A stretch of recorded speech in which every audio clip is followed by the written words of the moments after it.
Today, as the world reflects on Dr. Martin Luther King's legacy, some remember him personally.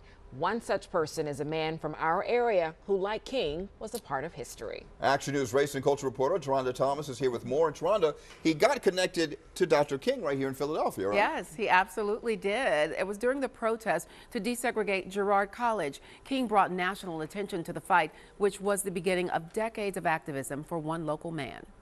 Got involved in the movement at age 14 years old. A time when life was a lot different for Kenneth Abdus Salam. Growing up near a school he wasn't even allowed to attend. Sitting in the middle of the African American community, and we couldn't go in there. Girard College and the fight to desegregate it became his call to the civil rights movement. And I knew that this is what I wanted to do. I wanted to do it so much that I quit school. Just in 11th grade, he joined what would become a 7-month protest led by local civil rights pioneer Cecil B. Moore. He inspired me because here was an African American man standing up. Round-the-clock protests gained local headlines. Then came the man who garnered national attention, Dr. Martin Luther King Jr. It didn't really swell until Dr. King came. He spoke and he inspired and he let the world know. Abdus Salam was inspired to continue the fight for civil rights, marching in other parts of the country with King, who he says was always humble. It's not about ego, it's about we go.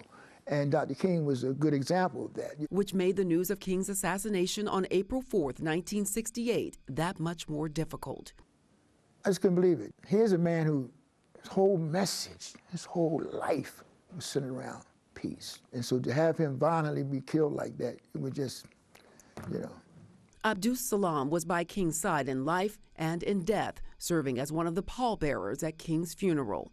A photograph from the funeral procession, and there I was. He challenges the next generation to continue King's march for justice. But his death inspired me, you know, we didn't stop after that.